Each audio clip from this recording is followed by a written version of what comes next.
Hey, hi. I should have wrote things down in an outline, but I kind of forgot to address something.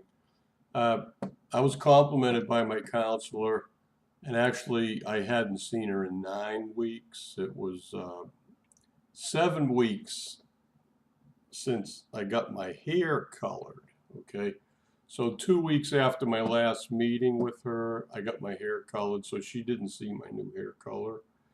But she said to me that I looked softer and that I had lost weight. So, whoa, I mean, haven't seen somebody for that long period of time. So I was really encouraged. So I'm wearing a dress here. You won't believe this. I got this on sale from Walmart. uh, Probably 6 months ago. I don't remember when I bought it, but it was on the cheap, let me tell you. So I'm just going to get up and show you. It goes almost down to the foot. Oh, anyways, let me just back up and you get a full body view. Yeah.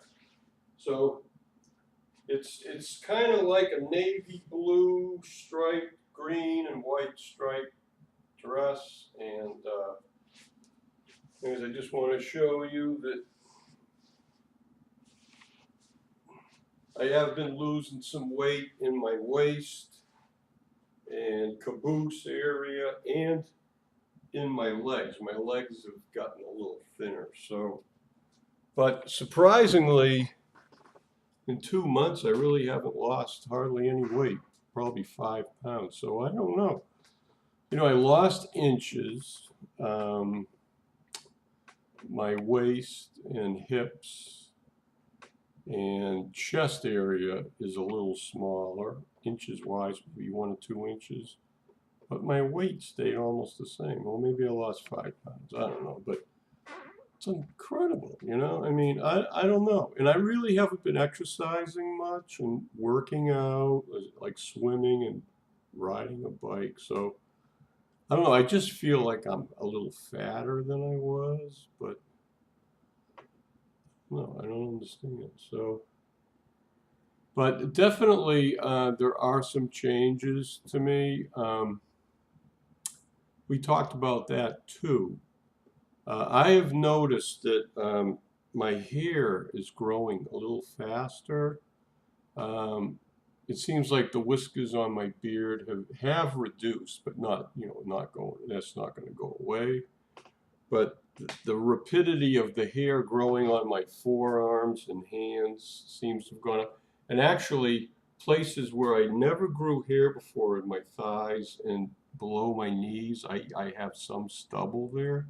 I never had hair growing there before. So, and I have not, I'm going to go on record, I have not taken any estrogen, okay, yet.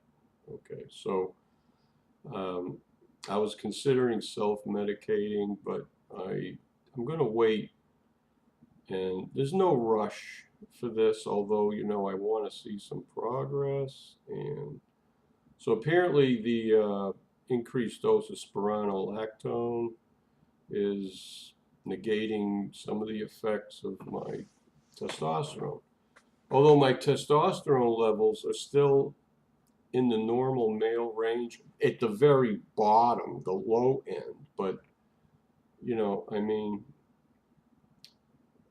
and I was getting very tired, so I kind of backed off. I'm right now. I'm taking 3/4 of the dose I was taking a month ago, and I've noticed since I um, reduced the frequency of taking 100 milligram tablets, I take 3 every 2 days now instead of 4 every 2 days.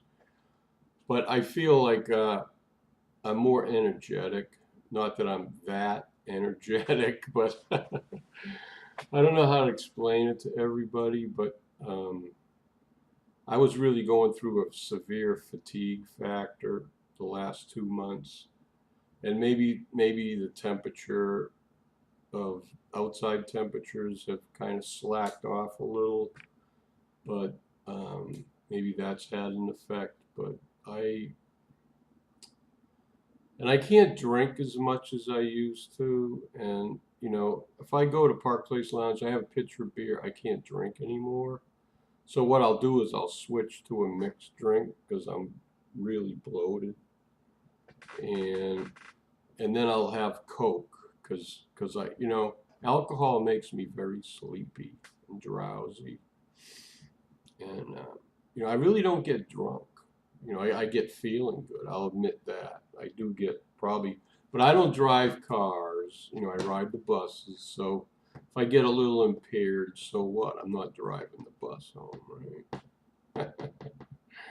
But I do get tired on the bus, and sometimes if it takes you an hour and a half to get home, you know, the convenience of having a car is wonderful, you know, but then again, you don't want to get pinched driving after you've had a few drinks because if your alcohol content is above the limit, well, now you're screwed, right? Driving under the influence, so that can be a real nightmare for people. So, anyways, I don't have that problem. It's been in 1 month.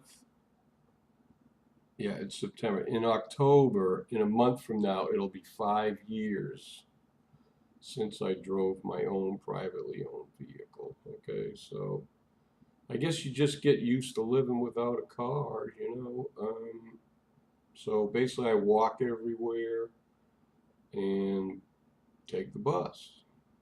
So I don't, you know, there's a lot of walking involved. Sometimes I have to walk from the bus stop half a mile to get to where I'm going. And if I had a car, I wouldn't be walking that far. Trust me. Okay. So, anyways, I don't want to pile on more. It's 7 minutes. That's enough. So basically, I've cut back on my own HRT, and I mean, I have heart failure, and I have other issues that a lot of other people don't have. So maybe that's why the high dose of spironolactone hasn't been working for me. You know, maybe it's working hormonally, but it's not.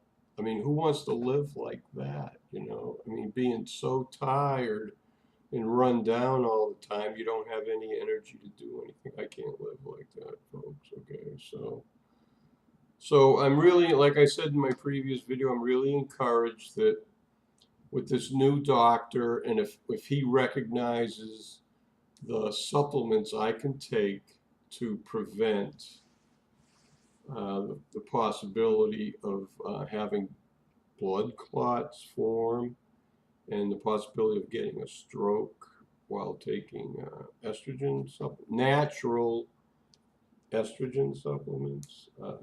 You know, hopefully, maybe things will start chooching again. So, but anyways, I know some members of my family are going to be seeing this video, and I've been reluctant to say anything about my hormone situation. But, you know, it's been a real struggle for me lately because I've had these goals now for well over a year. In fact, Wednesday, it was exactly a year ago that I went to my first counselor appointment. And yesterday I saw her again. So I've seen my psychological counselor for a year, and basically every four, in the beginning it was like every 3 weeks. So I haven't added up the total, but I've had at least 12 to maybe 13 or 14 appointments over the last year. So, um, you know, it just seems like a lot. You know, my counsel's been a big encouragement to me, and I scheduled another appointment in 5 weeks in October. Yeah, so yeah, okay, October. Yeah, apparently she was already booked in 4 weeks, but anyways, you know,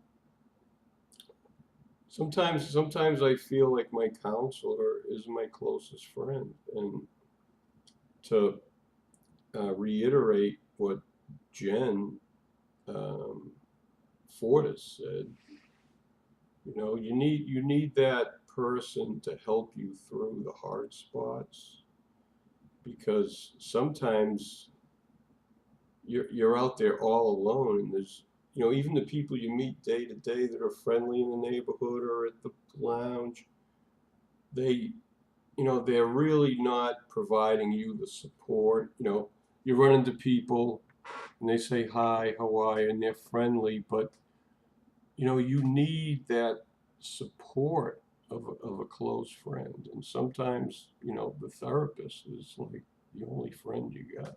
You know, I mean, that was true for me a year ago. You know, I mean, yes, I had some acquaintances at this new church I've been going to, but a year ago I'd only been going there for a month or two, and I was new. And you know, I mean, just because you go to church somewhere doesn't mean everybody's going to be your a real supportive friend. Okay, so anyway, okay, I said enough. I'll ramble on and on, so I have to end this. Okay, and I have cut back on my YouTube video watching, but um, I do still watch videos. Okay, so I don't. I may not watch as many as I used to, but I still have some close friends that every once in a while, like, if you put a video out there, I'll watch it. Okay. See you later. Actually, I made this second video just because I went to all the trouble of putting on makeup, and I says, well, need to make another video.